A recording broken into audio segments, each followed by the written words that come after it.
Hi guys, welcome back to my channel. আবার একটা new ব্লগে তোমাদের সবাইকে স্বাগত।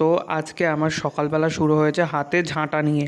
কারণ কিছুদিন আগে তোমরা দেখেছো যে আমাদের বাড়িতে বাথরুমের ওয়াশরুমের কাজটা হচ্ছিল টাইলসের, ওটা শেষ হয়ে গেছে। আর ঘর বাড়ি পুরো একদম ধুলোতে ধুলো। আজকে কাজ শেষ হয়ে গেছে। আর এদিকে দেখো এইটাও শুকিয়ে গেছে, প্লাস এই কলটাও শুকিয়ে গেছে। এই রাস্তাটার এই কলটা পুরোটাই শুকিয়ে গেছে। আর চলো আজকে কি করি না করি সবই তোমাদেরকে দেখাবো। আর ব্লগটা ভালো লাগলে অবশ্যই সাবস্ক্রাইব করে আমার পাশে থাকবে বন্ধুরা। তো চলো এখানে দেখো, প্রথমে চলে এসেছি সামনের দিকে। এসে দেখি এই বড় বড় পাইপগুলো রয়েছে। মোটা পাইপ রয়েছে একটা, ছোট পাইপ রয়েছে 7টা। এইগুলো এখনও জোড়া হবে বাথরুমে, এখনও জোড়া হয়নি। আর এদিকে মিঠু দেখো আমার সাথে এখন কথাই বলছে না, ও ঘুমাচ্ছে। ও ঘুম পায়, ও সকালবেলা উঠে আবারও ঘুমিয়ে পড়ে। আর আজকে ঘর বাড়ি একদম জোর কদমে পরিষ্কার করব গাইস। চলো বেশি কথা বলবো না, কারণ আজকে কাজের প্রচুর চাপ। ঘর বাড়ি পুরো নোংরা হয়ে গেছে, সব ঝেড়ে ঝুড়ে পরিষ্কার করতে হবে। আমার আবার নোংরা জিনিস একদম পছন্দ না। প্রথমেই চলে আসলাম ঘরে। ঘরে এসে দেখো সমস্ত ফটোগুলো তো প্রথমে নামিয়ে নিলাম। আর এইদিকে দেখো আমার দাদুর ফটো আছে, এই ফুলের টবগুলো আছে, এই সমস্ত কিছু নামিয়ে নিলাম। আর তোমরা কি আমার পুরো বাড়ির হোম ট্যুর চাও? অবশ্যই কমেন্ট করে আমাকে জানাবে, তাহলে আমি তোমাদের পুরো বাড়ির হোম ট্যুরটা দিয়ে দেবো। তো এই দিকে ফটো, এইটা হলো আমার দাদু দিদার ফটো। আর দাদুর একটা সিঙ্গেল ফটো বাঁধানো হয়েছিল, দাদু তো চলে গেছে, আমাদের মধ্যে আর নেই। তো এইদিকে দেখো এইগুলো সমস্ত পেরে নিচ্ছি। পেরে এবার ভিজা ন্যাকড়া নিয়ে এসেছি, এইগুলোকে মুছবো। সবার আগে ঝাঁটা দিয়ে ঝেড়ে নেবো, এটা হলো বারণ অবশ্যইও। তো এইদিকে দেখো ভালো করে ঝেড়ে ঝুড়ে নিচ্ছি। অনেকে বলতে পারো যে তুমি কেন এসব কাজ করছো। তো দেখো বন্ধুরা, আমি আর আমার দিদা থাকি এই বাড়িতে, আর ওই বাড়িতে বাকি সবাই থাকে। যেহেতু দাদু থাকতো, দাদু আর নেই, তা এই বাড়িতে আমাকে দুজনকেই থাকতে হয়। তাই দেখো এইদিকে সমস্ত কাজবাজ কিন্তু আমাকেই করতে হয়। কেন, তোমরা কোন যুগে দাঁড়িয়ে আছো বন্ধুরা? এই যুগে সবাই সব কিছু পারে, ছেলেরাও মেয়েদের কাজ পারে, মেয়েরাও ছেলেদের কাজ পারে। তো দেখো ফার্স্ট এইদিকে আমি সমস্ত কিছু মুছে নিয়েছি। মুছে নিয়ে তারপরে দেখো এদিকে ভালোভাবে ভিজা ন্যাকড়া দিয়ে সমস্ত ফার্নিচারগুলো মুছে নিচ্ছি, কারণ প্রচুর ধুলো পড়েছিল। একটা টাইলস কাটলে যেমন ধুলো হয়, সমস্ত আমার এই ঘরে আয়না কিন্তু দুটো দুটো আয়নাতেই প্রচুর ধুলো পড়েছিল। আর এইদিকে দেখো সমস্ত কিছু কিন্তু মুছে নিচ্ছি। আজকে কিন্তু পুরো বাড়িটাই পরিষ্কার করব, অনেক দিন পরিষ্কার করা হয় না। আর আজকে আমি কিন্তু কলেজেও যাইনি গাইস। তো চলো পরিষ্কার করে নিই। আর এইদিকে চলে এসেছি আর একটা আয়না পরিষ্কার করতে। একটা আয়না পরিষ্কার করে কমপ্লিট হয়ে গেছে, আর একটা আয়না এসেছি পরিষ্কার করতে। আর এইদিকে দেখো যে কত সুন্দর লাগে আমার এই শোকেসটা। যাই হোক, তো চলো ভালো করে আগে পরিষ্কার করে নিই, বেশি বক বক না করে। আজ ফার্স্টেই বললাম কাজের আজকে প্রচুর চাপ। তো চলো এদিকে কাঁচগুলোকেও পরিষ্কার করে নিচ্ছি। আর এইদিকে দেখো গাইস, আমি এক হাতে ফোন ধরে ভিডিও বানাচ্ছি, তো অবশ্যই তোমরা সাবস্ক্রাইব করবে গাইস, প্লিজ প্লিজ। তো দেখো এই কাঁচগুলোকেও মুছে নিচ্ছি।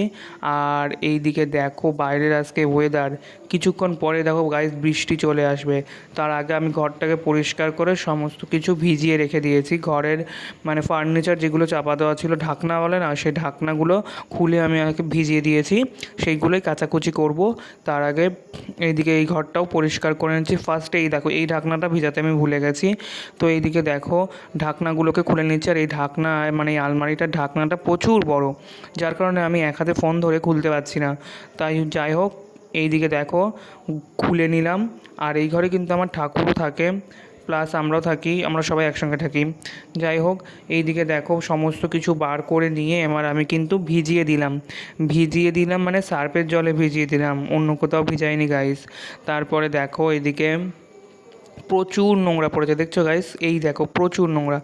এত কিছু কাচাকুচি হবে, দিদাই কাচবে, আমি শুধু সমস্ত কিছু ভিজিয়ে দিয়েছি। আর এইদিকে দেখো আজকে আকাশের অবস্থা গাইস, কি বলবো তোমাদের।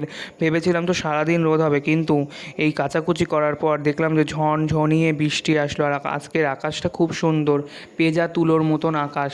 সামনে যেহেতু দুর্গাপুজো, সেই জন্যে কিন্তু এরকম। এদিকে দেখো সুন্দর রোদ উঠেছে, তো তোমাদেরকে দেখাচ্ছি। এরপরে দেখবা কেমন ঝমঝমিয়ে বৃষ্টি আসে।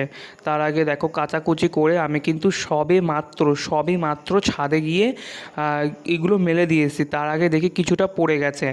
যাই হোক, পড়ে গেছে বলে আমি আবার ক্লিপ মেরে দিয়েছি, মানে কাপড় জামা যে এই যে এইটা পড়ে গেছিলো। তারপর আমি এসে এইদিকে ক্লিপ মেরে দিয়েছি। আর দেখো কত সুন্দর হাওয়া দেয় আমাদের এইদিকে, চাদরগুলো জাস্ট উড়বে। দেখো এত হাওয়া দিচ্ছিল, কি বলবো গাইস। আমার তো খুব ভালো লাগে। এই দেখো কি হাওয়া দিচ্ছে, দেখেছো চাদরটা উড়ছে, দেখেছো গাইস কেমন করে উঠছে।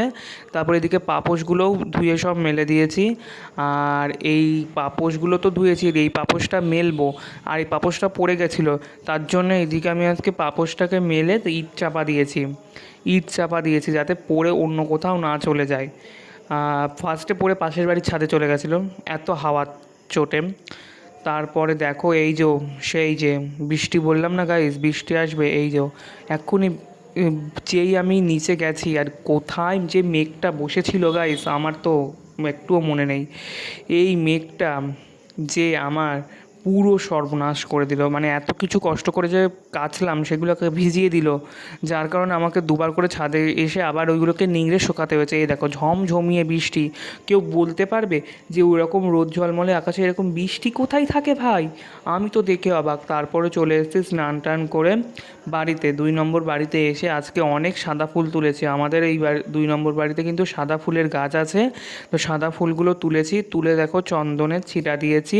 আমি যখনই কিন্তু পুজো করি তখনও কিন্তু এই ফুলে চন্দনের ছিটা দিই, ফুল তুলসী পাতায় চন্দনের ছিটা একটু গঙ্গা জলের ছিটা দিই, তাহলে শুদ্ধ হয়ে যায় ফুল।